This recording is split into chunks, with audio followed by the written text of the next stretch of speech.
आज नेमिनाथ भगवान का मोक्ष कल्याण। यादव कुल के तिलक नेमिनाथ भगवान गिरनार पर्वत से मोक्ष प्राप्त करके जिन्होंने असंख्य भव्य जीवों का कल्याण किया।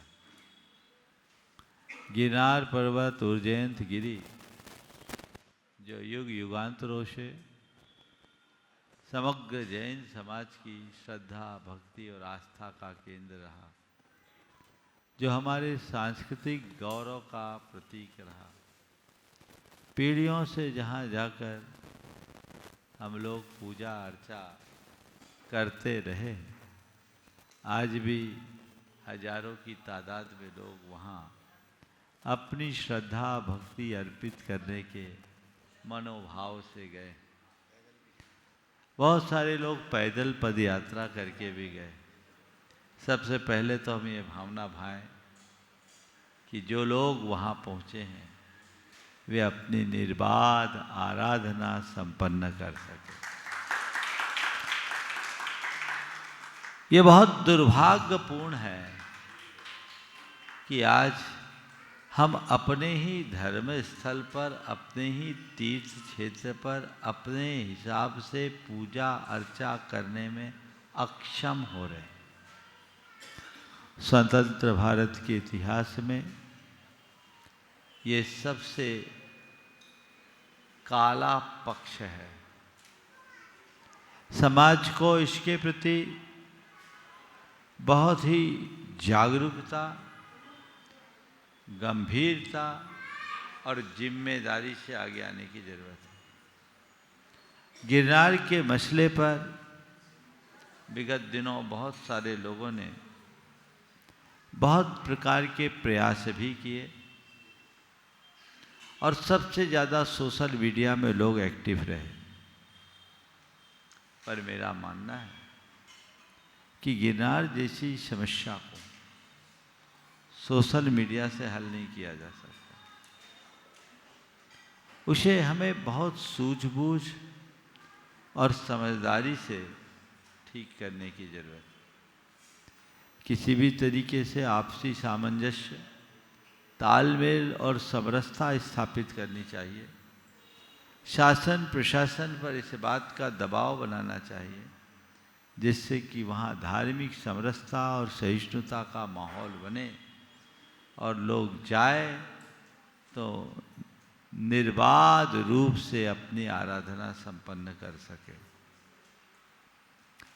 गिरनार के प्रति लोग गंभीरता का परिचय देते हुए अपना काम करे, काम भी कर रहे हैं, वो अपना करते रहे। लेकिन सबसे बड़ी बात आज के दिन में ये कहना चाहूँगा कि समाज में एक ऐसी जागरूकता हो कि कोई दूसरा गिरनार न बन पाए। हमें पहले ये भी सुनिश्चित करना है। तीर्थों के प्रति हमारी उदासीनता और उपेक्षा हमारे साथ ऐसी स्थितियां निर्मित करती है। आज के संदर्भ में कुछ सुझाव मैं समाज को देना चाहता हूँ। मैं ऐसी कोई बात नहीं कहना चाहता जिसमें आपके मन में एक उद्वेग उत्पन्न हो और गिरनार के मसले पर आप झंडा लेके निकल पड़ो, क्योंकि मुझे दिखता है इन सब का कोई परिणाम निकलने वाला नहीं है। इसका तो युक्तिपूर्ण समाधान ही खोजना होगा और बहुत सूझबूझ से ये काम संपन्न हो पाएगा। लेकिन जो दूसरी बात है, हमारे तीर्थों को चिरकाल तक सुरक्षित रखने के लिए हमें कुछ खास कार्य करने चाहिए। सबसे पहला कार्य, तीर्थों पर तीर्थ यात्रियों का आवागमन बढ़ना चाहिए। आप लोग तीर्थ यात्रा के लिए समय निकालें, खासकर उन तीर्थों में ज़्यादा जाएं जहाँ कोई नहीं जाता है। आपका आवागमन बना रहेगा तो वहाँ आमदनी भी होगी, व्यवस्था होगी और वहाँ का रख रखाव अपने आप हो जाएगा। तो सभी को साल में आज नेमिनाथ भगवान के इस निर्वाण कल्याण के अवसर पर एक संकल्प ले, कम से कम हम साल में 5 दिन के लिए तीर्थ यात्रा में जाएंगे। और हर व्यक्ति ये संकल्प ले और हर साल नए तीर्थ में जाए। एक जगह जाए तो वो एडिशनल है, किसी का शिखर जी से मन है, कई लोग हर महीने जाते, किसी का बड़े बाबा के मन है हर महीने जाए, वो अलग है। लेकिन हम साल में एक तीर्थ, नया तीर्थ करें तो एक अच्छी परिपाटी बनेगी, लोगों का आवागमन बढ़ेगा, तीर्थ सुरक्षित होगा। दूसरी बात, जितने भी हमारे तीर्थ क्षेत्र हैं, उस तीर्थ क्षेत्र के सराउंडिंग इलाके के लोगों के लिए वहाँ का मैनेजमेंट उनसे संवाद स्थापित करे और कुछ ऐसी कार्य योजना बनाए, रचनात्मक और ठोस कार्य योजना, जिनसे उनका हमारा अपनत्व बन सके और उनके हृदय में अपने तीर्थों के प्रति लगाव बढ़ सके। हम उनके साथ ऐसा रिलेशन डेवलप करें कि वे ही हमारे संरक्षक बन जाए। हम वहाँ पहुँचे या ना पहुँचे, उस क्षेत्र पर आँच आए तो उसके पहले सब चीज़ें ठीक हो जाए। ये हमको करना पड़ेगा। हम केवल मंदिर बनाकर, हम केवल मूर्तियाँ स्थापित करके, हम केवल धर्मशालाओं का निर्माण करके या बड़े बड़े पूजा विधान रच करके तीर्थ को संरक्षित नहीं कर पाएंगे। हमारे तीर्थ तभी संरक्षित हो पाएंगे जब उसके सराउंडिंग एरिया के लोगों को हम अपना बना पाएंगे। हमें इसके लिए प्रयास करें। उन्हें अपना बनाने का पुरुषार्थ समाज को करना चाहिए। हम इस दिशा में निरंतर आगे बढ़ें ताकि उनके साथ हमारा एक अपनत्वपूर्ण संबंध बन सके और वो हमारे साथ कंधे से कंधा मिलाकर काम कर सके। ये प्रयास निरंतर हमें करता रहना चाहिए। इसके लिए हमें सतत उत्साहित बन करके काम करना चाहिए। तीसरी बात, अपने तीर्थों के दीर्घकालिक विकास के लिए हमें ठोस कार्य योजना बनानी चाहिए और उनका डॉक्यूमेंटेशन प्रॉपर करना चाहिए। आज प्रायः हमारे तीर्थों और मंदिरों के राजस्व का रिकॉर्ड खराब है। कोई रिकॉर्ड ही नहीं है, कोई डॉक्यूमेंटेशन नहीं है। पुराने समय में जो हमारे पदाधिकारी रहे, उनके घर में उनके दस्तावेज पड़े रहे, वो मर गए, पता नहीं कहाँ गए। सारे तीर्थों की सुरक्षा और मंदिरों और धर्मायतनों की सुरक्षा के लिए डॉक्यूमेंटेशन बहुत जरूरी है। और चौथा उपाय, इसके लिए एक पोर्टल बनाना चाहिए जो विभिन्न राज्यों के राजस्व से जुड़े अधिकारियों का, जो उस पोर्टल पर विभिन्न राज्यों के स्थानीय कानून के अनुसार उन्हें परामर्श दे सके और हमारे सारे धर्मायतनों को सुरक्षित कर सके, तो हम अपने सारे तीर्थों को दीर्घ काल तक सुरक्षित रख सकें। हाँ, सुधीर भाई बता रहे एमपी में बन गया पोर्टल, पर उसका प्रचार नहीं। उसका प्रचार होना चाहिए, मुझे ही नहीं मालूम, तो इसका प्रचार प्रसार करें। नेटवर्किंग हमारी स्ट्रांग होनी चाहिए।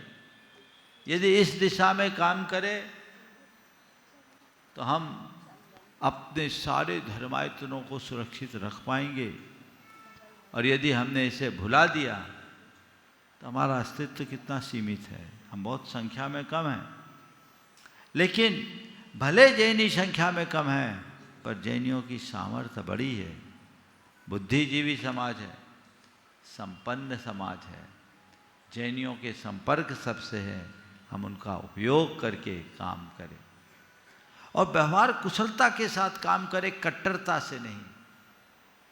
हमारे लोग उत्साह में सोशल मीडिया में जिस तरह से सक्रिय होते हैं और जिस तरह के पोस्ट डालते हैं, उसका काउंटर रिएक्शन होता है जो हमारे लिए प्रायः नकारात्मक होता है। इसकी कोई आवश्यकता नहीं। जिनसे नकारात्मकता बढ़ती है, ऐसे कार्य हमें करना ही नहीं। हमें रचनात्मक दिशा में चलना है। हमें सबसे एक सकारात्मक संवाद स्थापित करके चलना है। ऐसा लक्ष्य बना करके सबको अगर हम अपनाने और अपना बनाने के मकसद में सफल हो गए तो फिर हमें कुछ कहने और करने की आवश्यकता ही नहीं रहेगी। पर दुर्भाग्य है कि हम लोग इस दिशा में काम नहीं करते। समाज के शीर्षस्थ लोग इन बिंदुओं पर गंभीरता से विचार करें, ठोस कार्य योजना बनाए और इस कार्य योजना को बनाकर सभी साधु संतों, विद्वानों, समाज के प्रमुखों तक पहुंचाए और ये तय कर ले कि हमारा ये मिनिमम प्रोग्राम है जिसे पूरे देश में हम सबको संचालित करना है। धर्मायतन की रक्षा के लिए ये कार्य करना।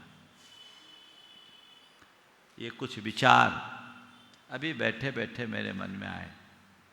अगर इन पर हमने ध्यान दिया तो मैं समझता हूँ हम अपने तीर्थों को सुरक्षित करने में सफल होंगे। गिरनार का मामला बड़ा गंभीर मामला बन गया है, हम लोग देख रहे हैं। अब ये भी बहुत दुर्भाग्यपूर्ण कि वहाँ दर्शन की अनुमति तो मिली, लाडू चढ़ाने की अनुमति नहीं मिली।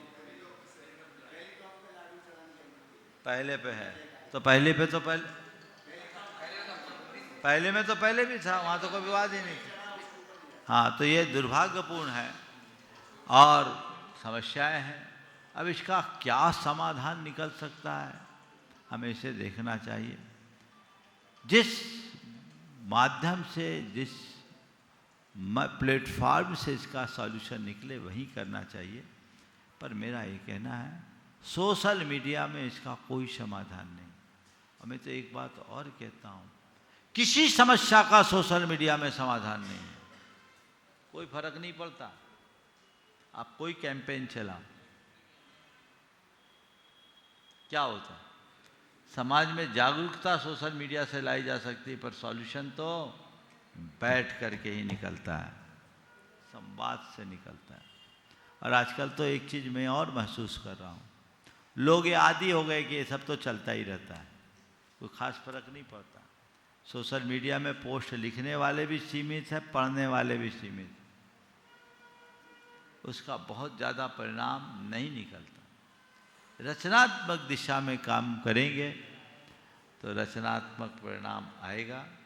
पूरी समाज को इन बिंदुओं पर बहुत गंभीरता से विचार करना चाहिए। गिरनार जैसी समस्या पूरे समाज के लिए चिंतनीय समस्या है। वो हमारी धरोहर है, हमारी आस्था का केंद्र है, इसे छोड़ा नहीं जा सकता और छोड़ना भी नहीं है। वो तो हमारी आस्था का केंद्र है, वो हमारा प्राण है, कैसे छोड़ेंगे? लेकिन उसके पीछे योजनाबद्ध काम होना चाहिए। इस तरीके से अगर हम केवल हल्ला हंगामा करेंगे तो कुछ नहीं होगा, क्योंकि आप ही नहीं, सामने वाले भी उसके लिए तैयार है। स्थितियाँ ठीक होनी चाहिए। मुझे उम्मीद है कि सब चीज़ें धीरे धीरे ठीक होगी। शीर्ष स्तरीय उसके लिए प्रयास हो और चीज़ों को ठीक कर सके, समस्याएं और न उलझे। पहला प्रयास तो ये, समाधान की पहली शुरुआत तब होती है जब हम समस्या को उलझाना कम करें, नई कोई बात ना आ जाए, और फिर धीरे धीरे धीरे धीरे सौहार्द का वातावरण बनाने का प्रयास करके इस दिशा में कोई सकारात्मक पहल हो तो काम होगा। लेकिन जो 4 बातें आज मैंने आप सबसे कही है, इस संदेश को पूरे देश में व्यवस्थित तरीके से प्रसारित करें और बैठ कर के लोग इस पर विचार करें तो परिणाम होगा, निकलेगा।